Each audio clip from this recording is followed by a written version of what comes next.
June 7, 1944. The Norman countryside near Villers-Bocage, 72 hours after D-Day.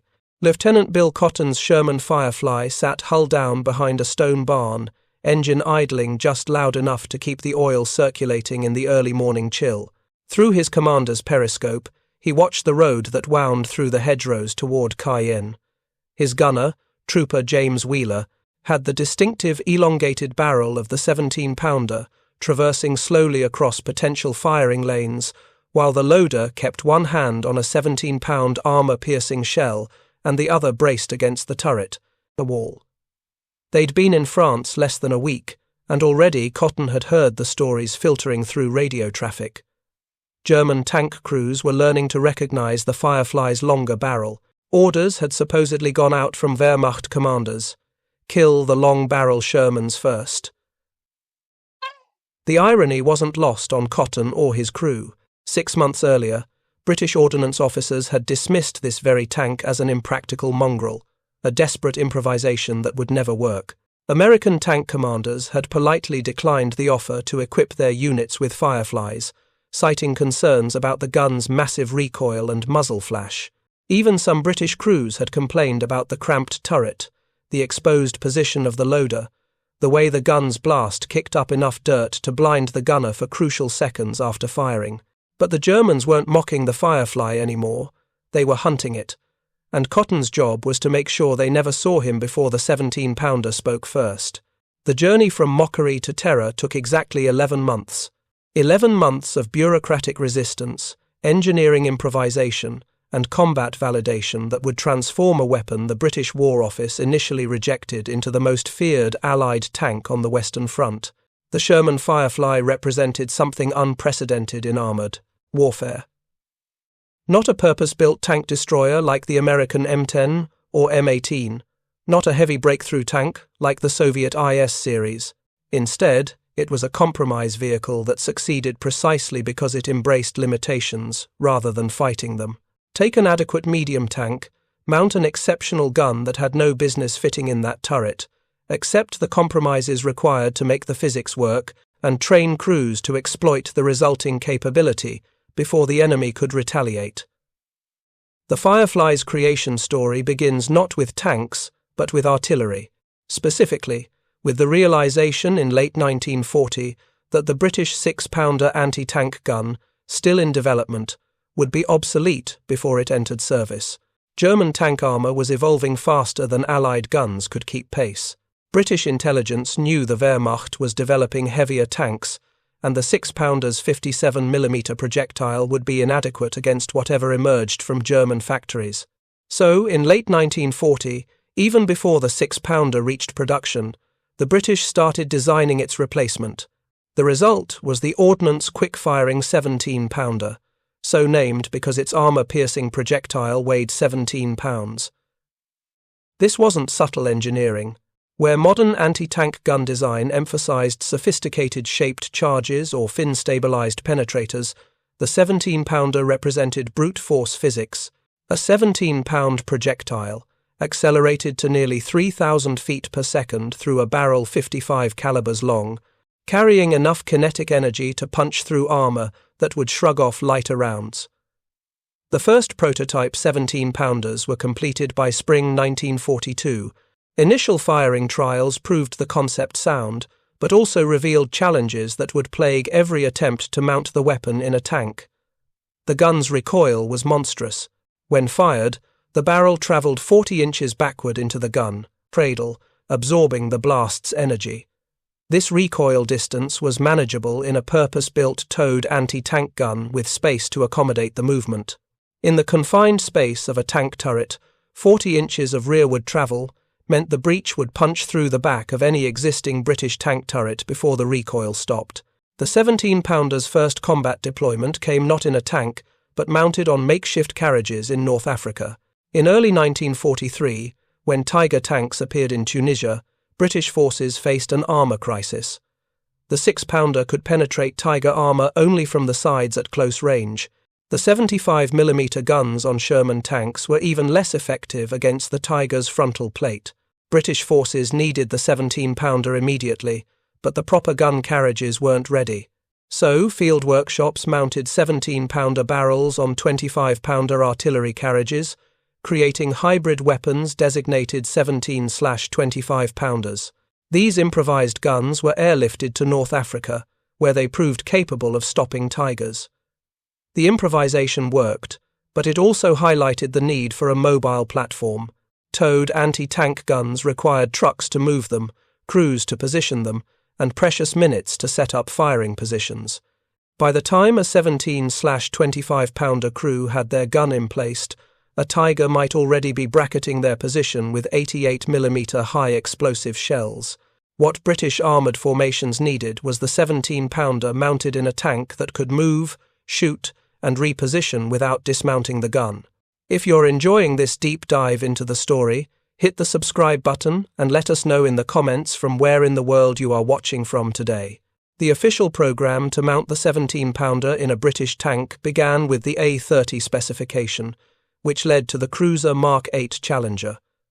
The Challenger was designed from the ground up around the 17-pounder with an enlarged turret ring, extended hull, and space for a crew of 5, including 2 loaders. The British War Office believed the Challenger would be ready by mid-1943, in time to equip armoured divisions for the eventual invasion of France. The Challenger programme immediately encountered problems. The lengthened hull created mechanical reliability issues. The larger turret increased weight, which stressed the Christie suspension system borrowed from the Cromwell tank. Production bottlenecks meant specialised components arrived late or not at all. By October 1943, it was clear the Challenger would not be ready in sufficient numbers for the Normandy landings planned for spring 1944.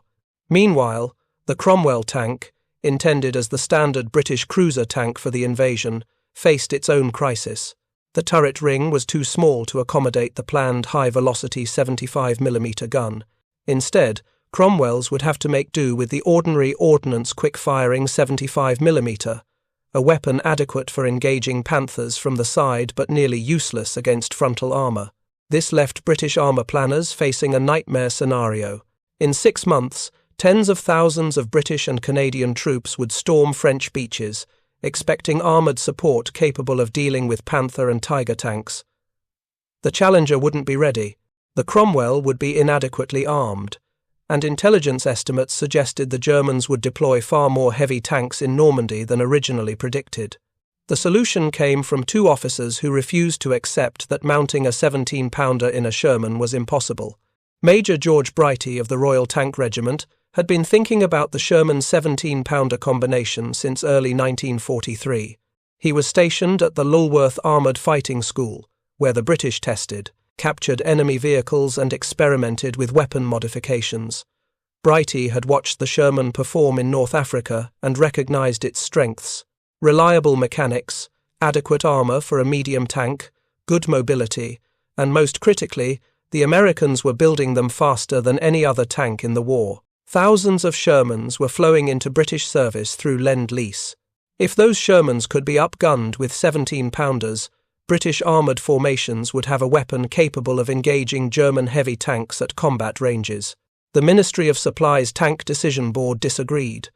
Their assessment, delivered in bureaucratic finality, declared the concept impractical. The Sherman's turret was too small. The 17-pounder's recoil was too powerful. The gun's weight would unbalance the tank. Mounting such a weapon would require extensive modifications that would disrupt Sherman production and complicate logistics. The board recommended waiting for purpose-built British tanks rather than wasting resources on questionable conversions. Major Brighty ignored them. Working with Lieutenant Colonel Witheridge, a veteran of the North African campaign who understood firsthand what tanks could and couldn't do in combat, Brighty pursued the conversion project anyway. They weren't defying orders exactly. They simply continued development work at Lulworth using their own initiative, documenting their efforts while waiting for the official programme they were certain would eventually be authorised, once reality forced planners to reconsider. The breakthrough came from an unexpected source. In mid-1943, a British delegation visiting Australia to discuss tank production met with Australian tank designers. The Australians had been working on their own cruiser tank project, attempting to mount a 17-pounder in an Australian-built chassis. The project had stalled, but Australian engineers had solved the fundamental problem: how to fit the 17-pounder's massive recoil system into a confined turret space. The Australian solution involved redesigning the recoil mechanism entirely. Instead of allowing the gun to travel straight back along a single axis, they used split recoil cylinders positioned on either side of the gun barrel. This distributed the recoil forces laterally, using the turret's width rather than its depth to absorb the energy. The gun's cradle was shortened, and the barrel itself was modified with a longer, untapered section that improved stability. When the British delegation brought the Australian designs back to England, they were handed to W.G.K. Kilbourne, a Vickers engineer working for the Department of Tank Design. Kilbourne studied the Australian approach and realised it could work in the Sherman. But it would require more than just copying the Australian recoil system. The entire gun installation would need to be reconceived. Kilbourne started by rotating the 17-pounder's breech 90 degrees. Normally, the breech opened vertically, with the loader dropping shells in from above. Kilbourne's modified breech opened horizontally, sliding to the left for loading. This change alone saved crucial vertical space inside the turret and repositioned the breech so it wouldn't interfere with the commander's position. The gun itself was designated the 17-pounder Mark IV, a version built specifically for tank mounting. Next came the radio problem. British tanks mounted the radio in the back of the turret, which made sense in vehicles with smaller guns and more internal space. The 17-pounder's breech and recoil mechanism filled the rear of the Sherman's turret, leaving no room for radio equipment.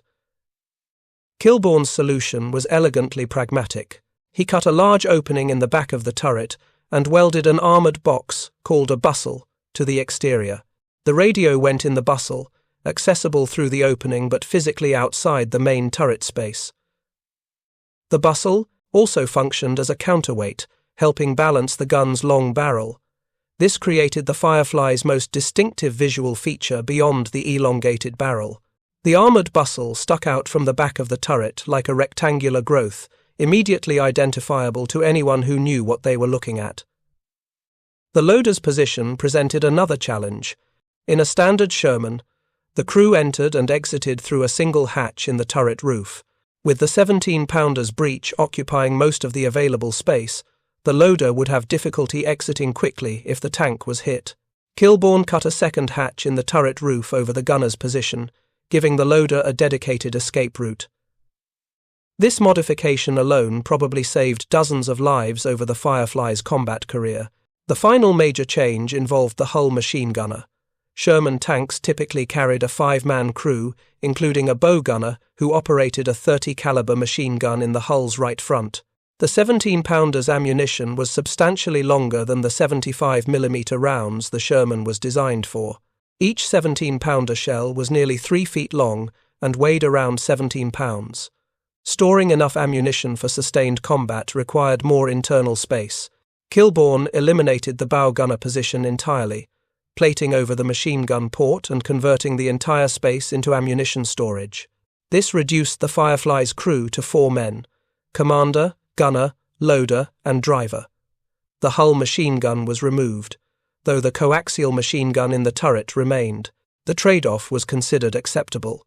The bow gunner's 30-caliber machine gun was useful for suppressing infantry, but the Firefly's primary mission was killing enemy tanks, and for that mission, the 17-pounder mattered far more than a hull machine gun.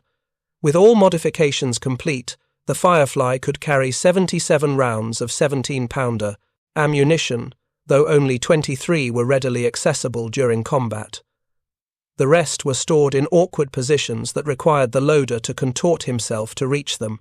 In practice, if a Firefly burned through its ready ammunition, the crew was either winning decisively or dying badly. Kilbourne completed the prototype in October 1943. Final testing wrapped up in February 1944, just 4 months before D-Day. The testing proved the concept worked, but also revealed limitations that would never be fully resolved. The 17-pounder's muzzle blast was enormous.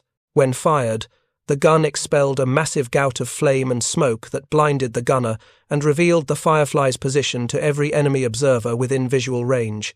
The blast also kicked up tremendous amounts of dirt, forcing the gunner to rely on the commander to observe where the shot landed and call corrections. The cramped turret made loading difficult. The 17-pounder's shells were heavy and awkward, and the loader had to maneuver them past the gunner's position while the gun was recoiling. Rate of fire suffered. A well-trained Sherman crew with a 75mm gun could manage 20 rounds per minute in ideal conditions. Firefly crews were lucky to achieve half that rate. The Firefly also inherited all the Sherman's existing vulnerabilities. The armour was unchanged, still adequate against most German guns at range but vulnerable to panthers and tigers at any distance. The Firefly's additional 13mm of armour on the gun mantlet provided marginally better frontal protection, but this was offset by the bustle on the back of the turret, which created a larger target profile from the sides and rear. Despite these compromises, testing confirmed that the Firefly could reliably penetrate panther and tiger armour at combat ranges with standard ammunition. That single capability outweighed every disadvantage. By February 1944, it was clear the Firefly was the only tank that would be available in time for Normandy, capable of engaging German heavy tanks on approaching equal terms. Winston Churchill personally declared the Firefly the highest priority for British armoured forces. Even before testing was complete, an order for 2,100 Sherman Fireflies was placed. Production began in earnest in early 1944, racing against the calendar to equip Montgomery's 21st Army Group before the invasion. The conversion work was remarkably efficient. British workshops could convert a standard Sherman to a Firefly in approximately 10 days, assuming the specialised 17-pounder Mark IV guns were available. The guns themselves became the bottleneck. Each 17-pounder Mark IV had to be purpose-built for the Firefly, with the modified breech, recoil system, and barrel configuration.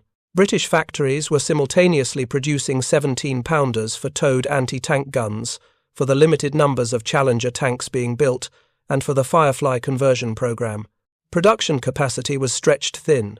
By May 31, 1944, just days before D-Day, 342 Fireflies had been delivered to the 21st Army Group. It wasn't enough to equip every tank squadron, but it was sufficient to ensure each armoured regiment would have Fireflies in the first wave. The standard distribution pattern called for 1 Firefly per troop, a troop being a 4-tank unit. 3 standard Shermans with 75mm guns would advance with 1 Firefly, providing overwatch and long-range anti-tank capability. This distribution meant roughly 1 in 4 British tanks in Normandy would be a Firefly. 1 tank in 4 that could reliably kill panthers and tigers from the front. 1 tank in 4 that German crews were ordered to eliminate before engaging anything else. The Firefly landed on the beaches of Normandy on D-Day +1, June 7, 1944, and immediately began validating every assumption British planners had made about its necessity. The battle that truly established the Firefly's reputation occurred 2 days later, on June 9th, near the village of Villers-Bocage. The British 7th Armoured Division, the famous Desert Rats, had advanced inland from the beaches, moving to outflank Caen and cut off German reinforcements. The lead elements, a squadron of the 4th County of London Yeomanry equipped with Cromwell tanks, were moving through Villers-Bocage when they encountered SS Obersturmführer Michael Wittmann's Tiger tank. Wittmann, already an ace with over 100 tank kills on the Eastern Front, saw an opportunity that would either secure his legacy or end his life. The British column had stopped near the town centre, crews dismounting to brew tea and consolidate their positions. Wittmann's Tiger, accompanied by several Panzer IVs from his company, was positioned in terrain overlooking the main road. From his position, Wittmann could see the entire British column stretched out below him. He ordered his driver forward. What followed was one of the most devastating single-tank actions of the war. Wittmann's Tiger smashed through the British column, destroying Cromwell after Cromwell at point-blank range. The British tanks, caught in column formation with crews dismounted, had no chance to return effective fire. Within minutes, Whitman had destroyed over a dozen vehicles, throwing the British advance into chaos. But Whitman had made a critical error. In his aggression, he'd advanced into the town itself, separating from his supporting Panzer IVs and exposing himself to British anti-tank guns and any surviving tanks that could maneuver into firing positions. One of those surviving tanks was a Sherman Firefly from B Squadron. The exact crew remains disputed by historians, but what's certain is that a Firefly gunner saw Whitman's Tiger moving through the town streets and fired. The 17-pounder round struck the Tiger at close range, penetrating the side armour and detonating the ammunition stored inside. Whitman's Tiger erupted in flames. Whether Whitman survived to be killed later in the war or died in that moment remains debated, but his Tiger was finished. The Firefly that killed it had survived precisely because it looked like a standard Sherman until the moment it fired. The Battle of Villers-Bocage ended as a tactical German victory. The British advance was blunted, and the 7th Armoured Division withdrew. But the action established patterns that would repeat throughout the Normandy campaign. German tank aces, even one as skilled as Whitman, could not simply charge British formations anymore. The Firefly had introduced a lethal variable that forced German crews to fight cautiously, scanning every Sherman column for the telltale long barrel before engaging. The 17-pounder's performance against German armour exceeded even optimistic predictions. Using standard armour-piercing ballistic capped ammunition, the gun could penetrate 130 millimeters of armour at 1,000 meters when striking at a 30-degree angle. Against a Tiger's frontal armour, this meant reliable penetration at ranges beyond 1,000 yards. The Panther's gun mantlet, the circular armoured housing that protected the gun's mounting, became the Firefly's preferred target. The mantlet was 100 millimeters thick on early Panthers, increasing to 120 millimeters on later models, but the curvature of the casting created angles where the effective thickness was reduced. British firing trials confirmed that the 17-pounder could penetrate Panther mantlets reliably at over 2,000 yards at normal angles and at 1,000 yards even when the Panther was angled 30 degrees. This meant Firefly crews could engage Panthers at ranges where the German tank's 75mm gun was still effective, but where the Panther crew had to be extraordinarily skilled to hit the relatively small target of a hull-down Sherman. The Firefly's reach extended even further, with armour-piercing discarding sabot ammunition. APDS rounds used a tungsten carbide penetrator, surrounded by a lightweight aluminum sabot that fell away after the shell left the barrel. The result was a small, dense projectile travelling at tremendous velocity, over 3,600 feet per second at the muzzle. Against armour plate, APDS could penetrate 256 millimeters at 500 meters and 233 millimeters at 1,000 meters. These numbers meant the Firefly could theoretically penetrate even the Tiger II's frontal armour, which ranged from 150 to 180 millimeters depending on location. In practice, APDS had severe limitations. The accuracy was poor, especially beyond 1,000 yards. The small penetrator kicked up minimal dust when it missed, making it difficult for gunners to observe the fall of shot and correct their aim. And APDS was desperately scarce. Each Firefly typically received only 5 or 6 APDS rounds, reserved for situations where standard ammunition wouldn't suffice. Firing APDS at long range was considered wasteful. The round was most effective at under 1,000 yards, where accuracy remained acceptable and the penetration was devastating. But at 1,000 yards, a Firefly was well within range of every German tank gun, and mistakes meant instant retaliation. Firefly crews learned to save their APDS for close-range emergencies, when a Tiger or Panther appeared at a range where standard ammunition might not penetrate reliably. The psychological impact of the Firefly on German tank crews was profound and well documented. By mid-June 1944, German tank commanders and anti-tank gun crews were receiving explicit orders: identify and eliminate the long-barrel Shermans first. Before engaging standard Shermans, before targeting British soft-skinned vehicles, before doing anything else, kill the Fireflies. This priority targeting created a deadly calculus for British armour commanders. Fireflies were the most valuable tanks in any formation, but they were also the most vulnerable because German crews recognized them instantly and focused fire accordingly. British crews responded with camouflage and tactical deception.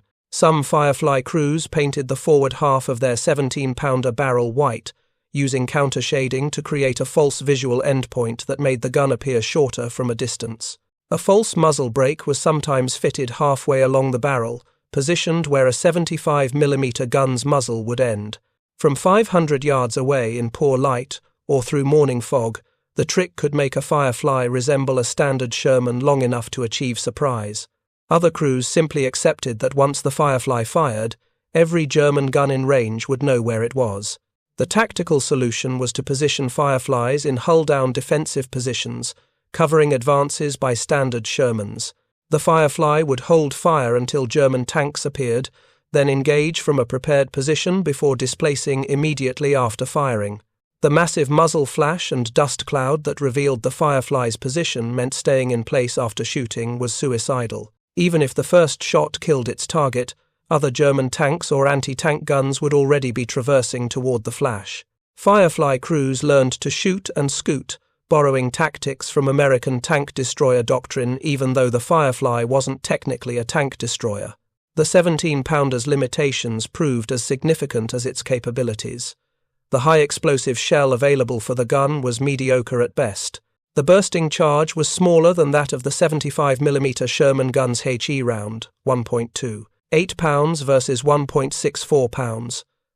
Against infantry, buildings, or soft-skinned vehicles, the Firefly was less effective than a standard Sherman. This created tactical problems.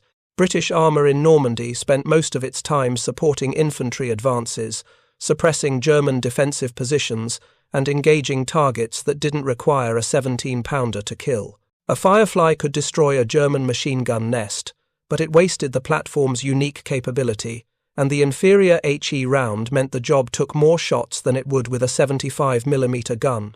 British tank commanders refused requests to fully convert to Fireflies precisely because the all-around utility of the Sherman with its adequate gun and good HE shell mattered more in most combat situations than the Fireflies. Specialized anti-tank capability. The Firefly was a tool for a specific job, killing German heavy tanks. For everything else, standard Shermans performed better or equally well, while being less conspicuous targets. By late June 1944, British and Canadian armoured units had settled into a distribution pattern of one Firefly per troop, maintaining that ratio through the rest of the war. The importance of the Firefly became clear through the brutal arithmetic of the Normandy campaign. Montgomery's 21st Army Group, holding the British and Canadian sectors around Caen, faced over 70% of German armour deployed in Normandy. This included elite Waffen-SS Panzer divisions, equipped with the latest Panthers and Tigers, units that would have overwhelmed British forces equipped only with 75mm Shermans and inadequately armed Cromwells. The Firefly didn't make British tanks superior to German heavy tanks in armour protection or mobility. It made British tanks capable of fighting back. A hull-down Firefly in a prepared position could kill a Tiger at 1,000 yards, forcing German crews to approach cautiously, giving British infantry time to prepare, allowing artillery observers to call fire missions. The Firefly disrupted German tactical assumptions that had held since 1940. For 3 years, German tank crews had enjoyed systematic superiority over British armour. Operation Goodwood, launched on July 18, 1944, demonstrated both the Firefly's capabilities and the consequences of German respect for the weapon. The operation aimed to break through German defences south of Caen using overwhelming armoured force. 3 British armoured divisions, 1,100 tanks including hundreds of Fireflies, attacked across open terrain toward the Bourguebus Ridge. German defenders, warned by reconnaissance of the impending assault, prepared defensive positions in depth.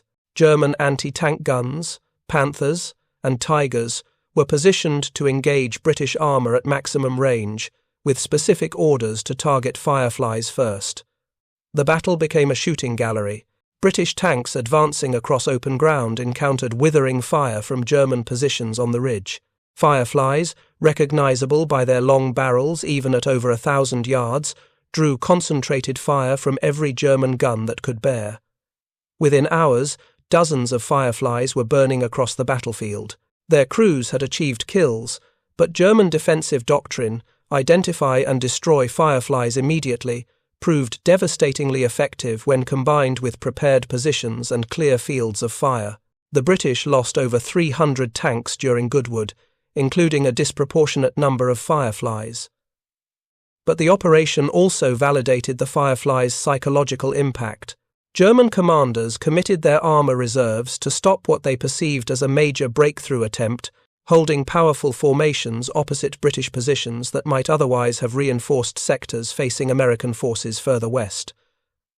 The Firefly had become so dangerous in German eyes that its mere presence shaped operational decisions at the army group level.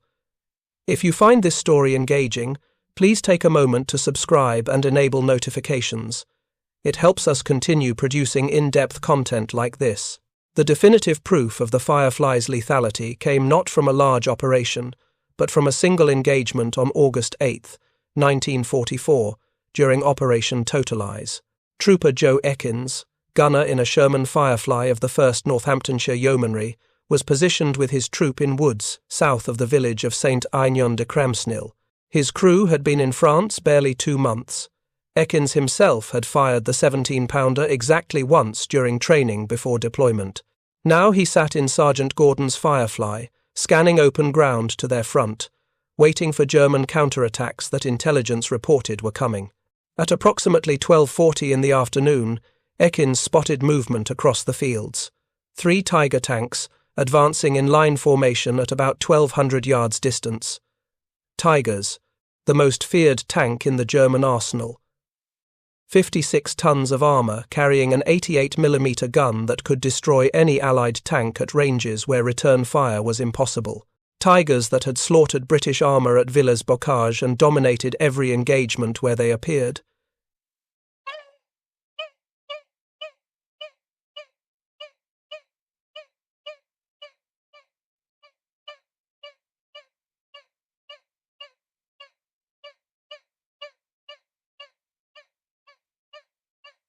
Waited.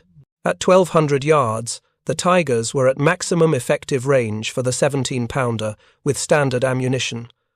Longer shots were possible, but accuracy suffered and penetration decreased. Gordon let them close. 1,100 yards, 1,000 yards, 900 yards. At 800 yards, Gordon ordered the driver to edge forward from the tree line, exposing the Firefly just enough for a clear shot. He told Ekins to target the rearmost Tiger, the one trailing the formation. The logic was sound. Kill the rear tank, and the lead tanks might not immediately notice.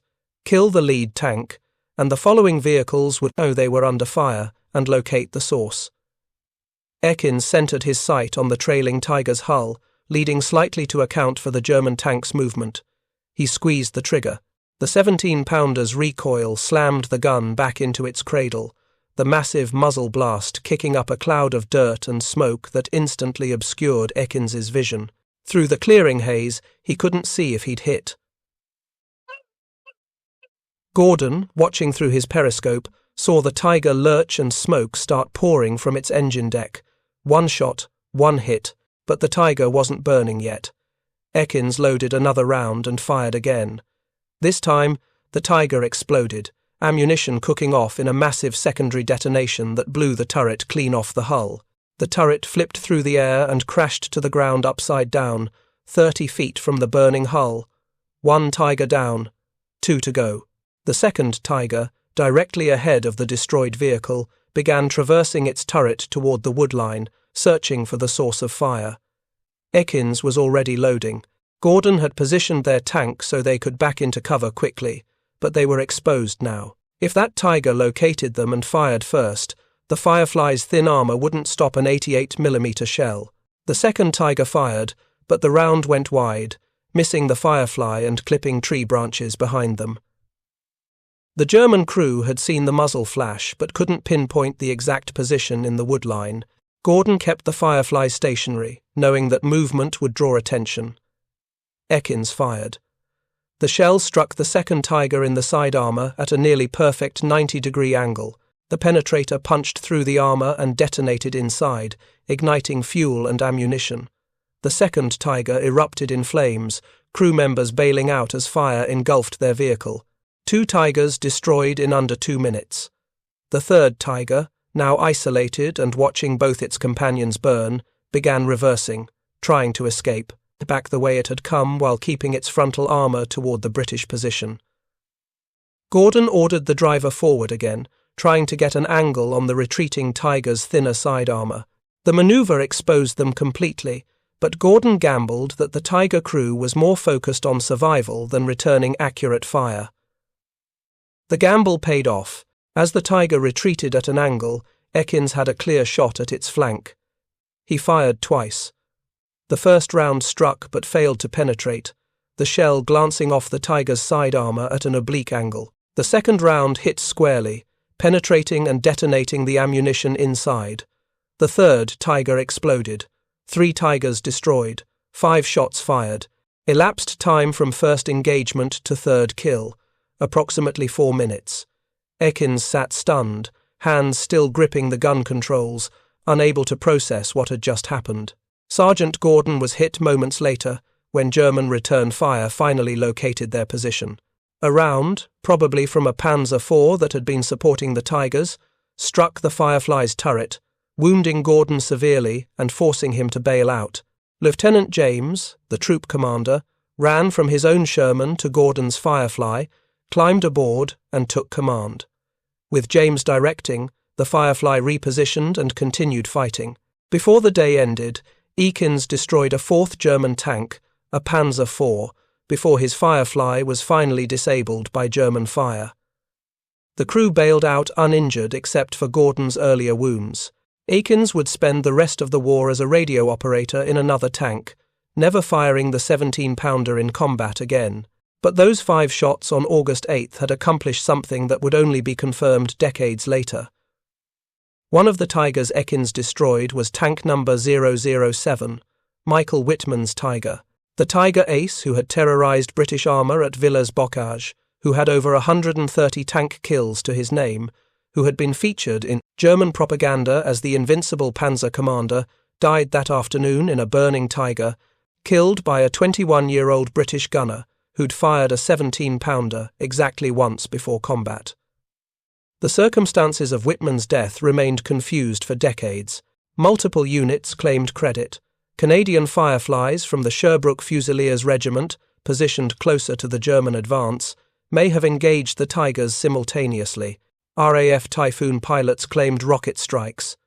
German survivors insisted artillery destroyed Whitman's tank. The truth emerged only after Whitman's remains were discovered in 1983, and a careful investigation matched unit war diaries with archaeological evidence. The 1st Northamptonshire Yeomanry's records documented 3 Tiger kills at precisely the time and location where Whitman's tank was destroyed. Ekins's crew was positioned directly in the engagement line.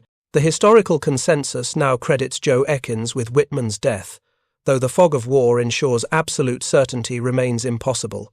What matters is this: a Sherman Firefly, the tank that ordnance boards initially rejected, that German propaganda dismissed as inadequate, that even Allied commanders questioned, had killed the most celebrated tank ace in the Wehrmacht.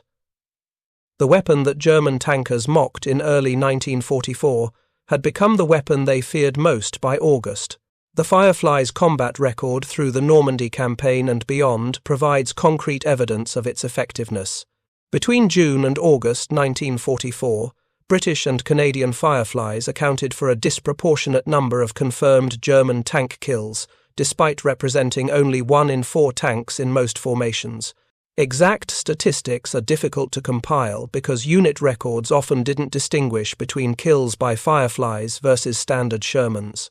But British after-action reports consistently noted that when German heavy tanks were destroyed at ranges beyond 800 yards, Fireflies were almost always responsible. Standard 75mm Shermans simply lacked the penetrating power at those distances. The German perspective, gleaned from prisoner interrogations and captured documents, reveals systematic fear and respect. Panzer crews knew that 1 in 4 British Shermans carried the long gun. They knew that Firefly could kill their tanks frontally at ranges where they struggled to identify which Sherman in a formation was the threat. This knowledge forced cautious behavior. German tank commanders who had attacked aggressively in 1940 and 1941 now approached British positions carefully, scanning for the telltale long barrel before committing to an engagement. The Firefly had reversed the psychological dynamic. British crews, operating from prepared positions with hull-down advantage, could engage German armour confidently. They couldn't slug it out toe-to-toe in open ground, but from defensive positions with good sight lines, a Firefly was the most dangerous tank on the battlefield. As the campaign pushed beyond Normandy into Belgium and the Netherlands, Firefly production continued. By March 1945, approximately 2,100 Fireflies had been built, with most going to British and Commonwealth forces. The Americans, who had initially declined British offers to equip their armoured divisions with Fireflies, reconsidered after watching British performance. But by the time American interest materialised, American factories were producing 76mm Shermans equipped with HVAP ammunition that provided similar anti-tank capability. The logistical complications of integrating a British gun into American supply chains outweighed the benefits. The Firefly remained exclusively a British and Commonwealth weapon. In the final months of the war, as Allied forces pushed into Germany itself, the Firefly's primary targets began disappearing. German tank production collapsed under Allied bombing. Fuel shortages immobilized armor that still existed. The Wehrmacht increasingly relied on Panzerfausts, infantry portable anti-tank weapons, and fortified positions, rather than mobile armor operations. Fireflies still proved valuable, but the desperate tank battles of Normandy and the Ardennes gave way to systematic reduction of German defensive lines, where artillery and infantry mattered more than anti-tank guns.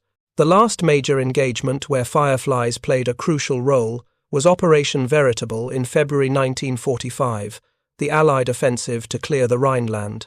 German forces defending the Reichswald forest included remaining operational Panthers and tank destroyers. British armour advancing through the forest and surrounding towns relied on Fireflies to engage German armour in the close terrain where ambushes were constant. The fighting was brutal, but by this stage, German crews were often poorly trained replacements, fuel supplies were erratic, and ammunition quality had degraded.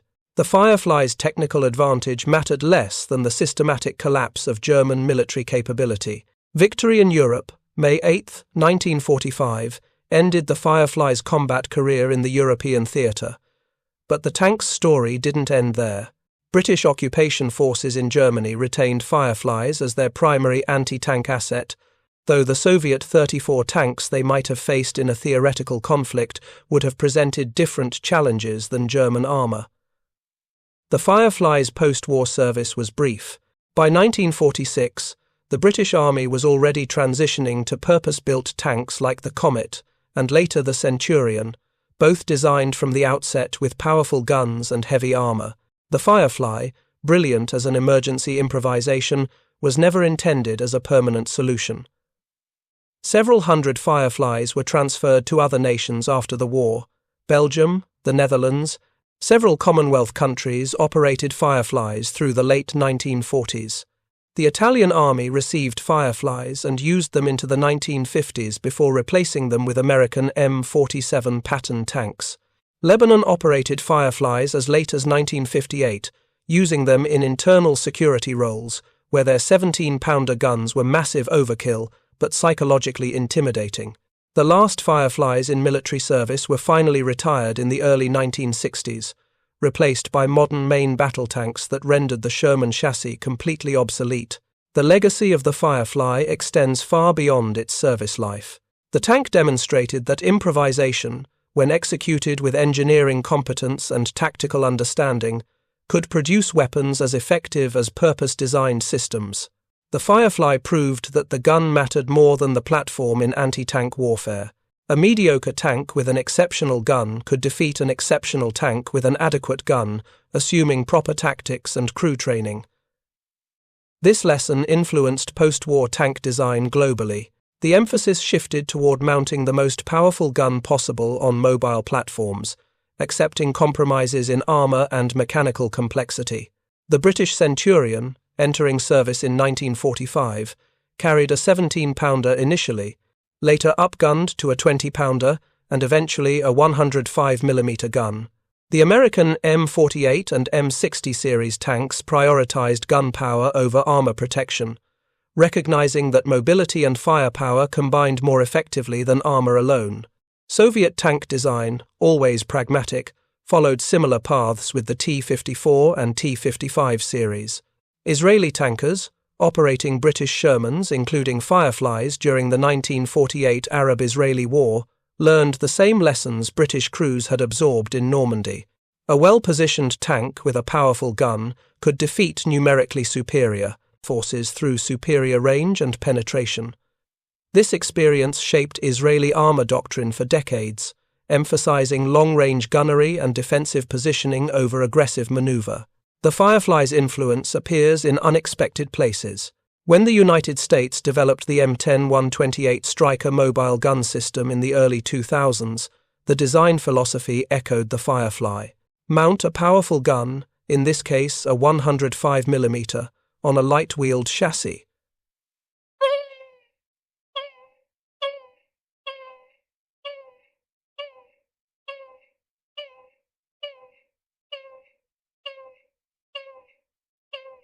Accept limitations in armor protection in exchange for mobility and firepower.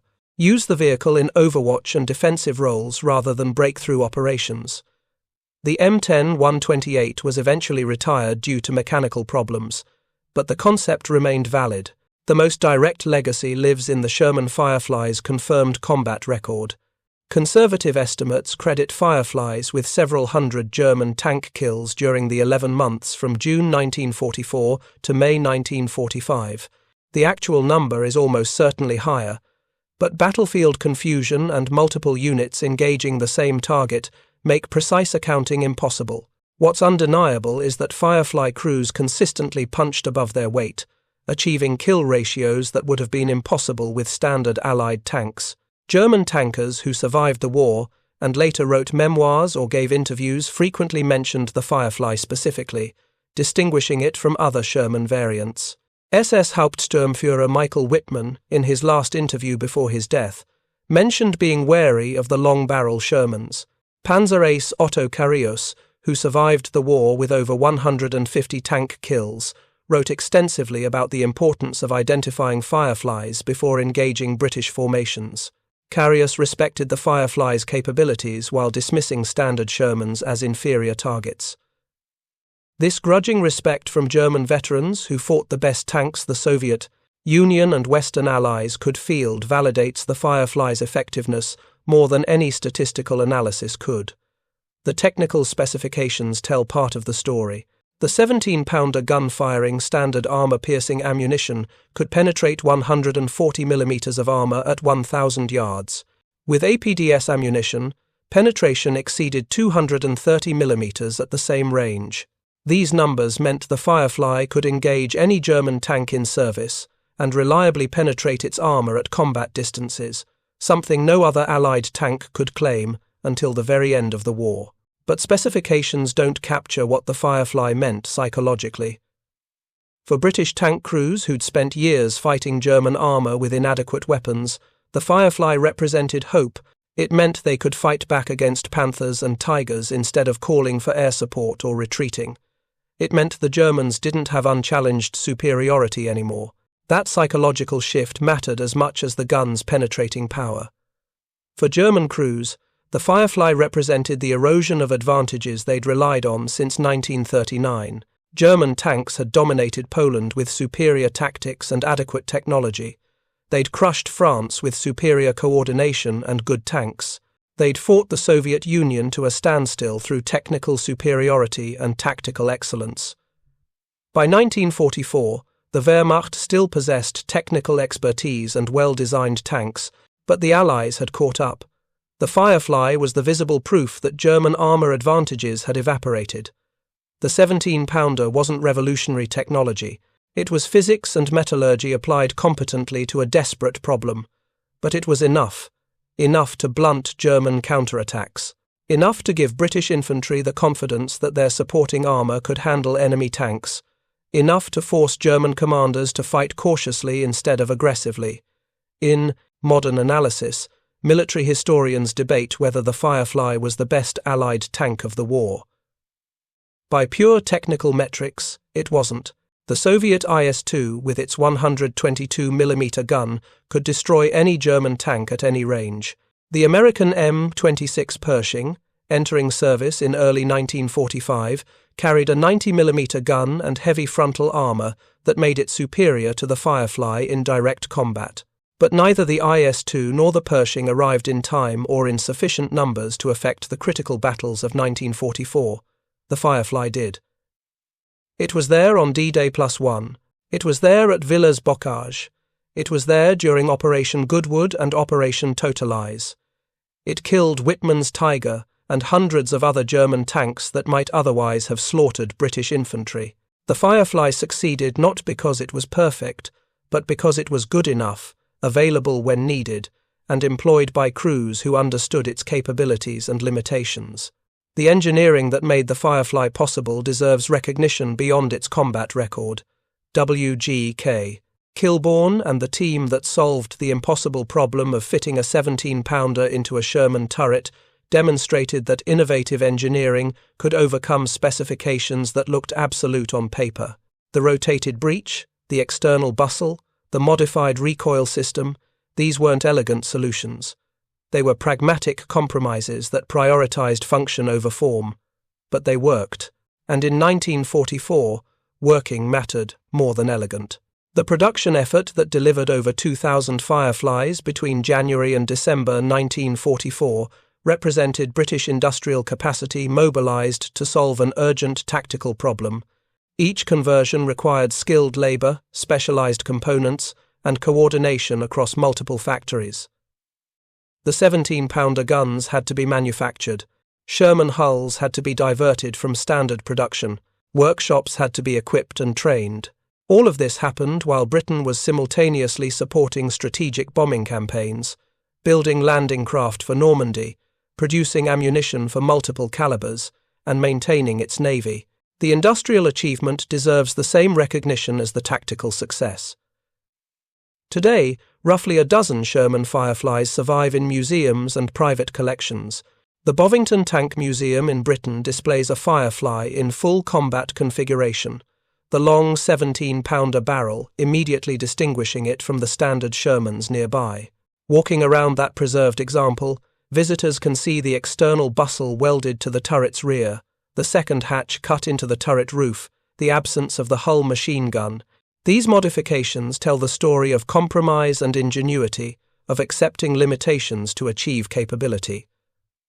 The Firefly represents a specific moment in military history when improvisation mattered more than perfection, when getting an adequate solution to the front lines immediately outweighed waiting for an optimal solution that might arrive too late.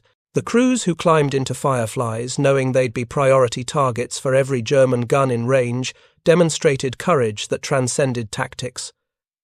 They knew their tank would draw concentrated fire. They knew the thin armour wouldn't save them if they were hit. They knew the massive muzzle flash would announce their position to every enemy observer. They fought anyway, because the infantry behind them needed someone capable of stopping panthers and tigers. The Firefly's story concludes not with dramatic last stands or decisive battles, but with quiet retirement as newer tanks entered service. By 1950, most Fireflies had been scrapped or sold off to minor nations desperate for any armoured vehicles. The crews who'd operated them returned to civilian life or continued military careers in new tanks. The engineers who'd designed the conversions moved on to other projects. The factories that built them switched to peacetime production, but the lessons endured. Firepower matters more than armour in tank versus tank combat. Mobility and positioning can compensate for protection deficiencies. Crew training and tactical doctrine determine outcomes as much as specifications.